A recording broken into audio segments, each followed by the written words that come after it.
La prodigieuse Maya de Mélissa Castrillo.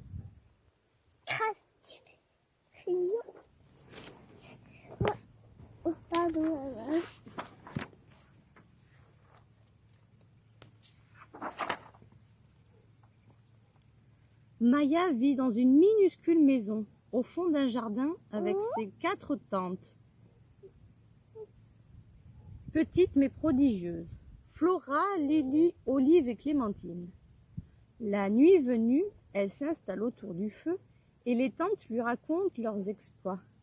Voici tante Olive, qui révèle comment elle a sauvé Maya d'un faucon.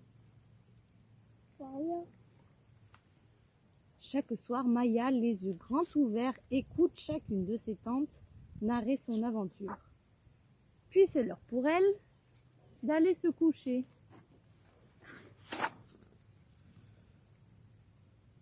Cette nuit-là, Maya ne put s'endormir. Elle ne cessait de penser aux incroyables histoires de ses tantes. Je n'aurai jamais d'histoire à moi, pense-t-elle toute triste. Je suis trop petite et je n'ai pas de dons prodigieux. Alors, après aller à sa maison.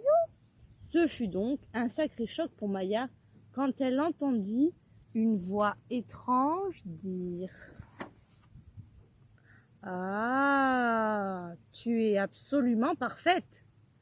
juste avant qu'une paire d'énormes griffes l'attrape et l'emporte dans la nuit. « Ne vous donnez pas la peine de me manger !» s'écria Maya. « Je ne vaux même pas un repas. » De manger? Ouh là là, la voix! Voilà qui ne serait pas très malin. Le hibou, car c'en était un, laissa tomber Maya sans ménagement sur le sol. « Il y a un monstre dans le jardin qui sème le chaos parmi les animaux, » annonça-t-il. « Ils ont des tas d'ennuis. Voudrais-tu les aider ?» Maya déglutit. « Je n'ai rien de prodigieux, dit-elle, mais je ferai de mon mieux. Par qui je commence ? » Moi, s'écria un lapin. Le monstre a fait fuir mes bébés. Impossible de les retrouver. Pas de problème pour moi, dit Maya. Elle était douée à cache-cache. Et elle trouva bien vite tous ces petits aux longues oreilles. Bien, dit Maya. À quel tour ? Moi, s'écria une souris. Le monstre m'a poursuivi à travers les ronces. Ma queue s'est entortillée. Aucun souci, dit Maya.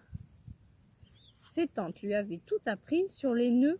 Ses petites mains eurent tantôt fait de les défaire. Bien, dit Maya. À quel tour ? De nombreuses petites voix appelèrent. Moi, moi, moi, moi, moi, moi, moi. Elle remit à l'endroit un scarabée que le monstre avait renversé sur le dos. Elle banda la patte d'une sauterelle que le monstre avait frappée. Elle réussit à faire sortir de leur coquille 2 escargots terrifiés. Maya commençait à être très en colère contre ce monstre. « Je parie que mes tantes sauraient comment l'amadouer, dit-elle. »« Oh non !» répondirent les animaux. « Personne ne peut apprivoiser le monstre. Il a de longues griffes acérées et de grands yeux féroces. Il a d'énormes oreilles pointues et... » « Le voilà! Cours, Maya, cache-toi, le monstre va t'attraper !» Non. Maya avait très peur, mais elle pensa à ses prodigieuses petites tantes. « Non, je ne me cacherai pas, dit-elle. Je vais gronder le monstre pour tout ce qu'il a fait. » Alors, elle se retourna. « Ouh là là!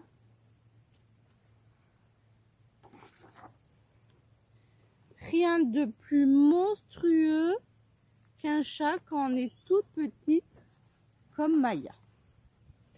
Elle fila tête baissée droit devant elle. S'agrippa à une herbe et se balança pour échapper au chat qui la poursuivait. Stop! Crie-t-elle, je ne suis pas une souris. Elle a alors une merveilleuse idée. Elle dénicha la plus grande tige possible, sauta sur le dos du chat et avec ses petites mains, elle lui fit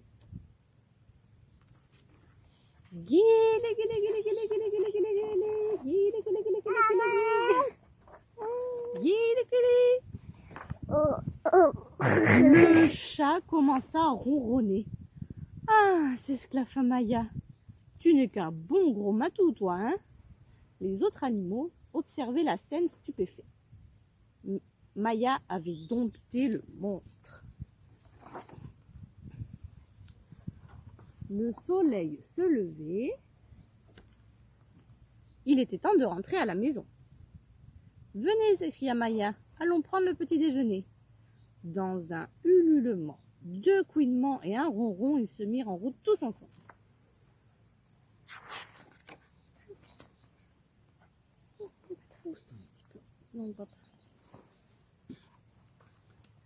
Quand les tantes se réveillèrent ce matin-là, elle trouva le lit de Maya vide.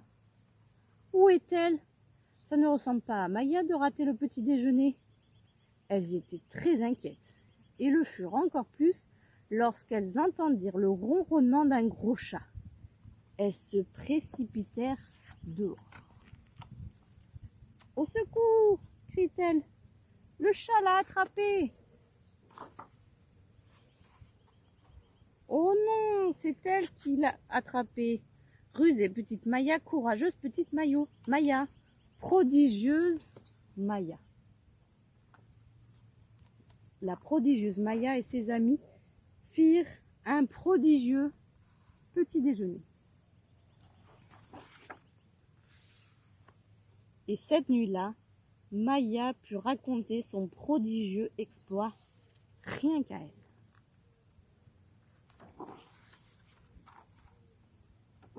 Voilà.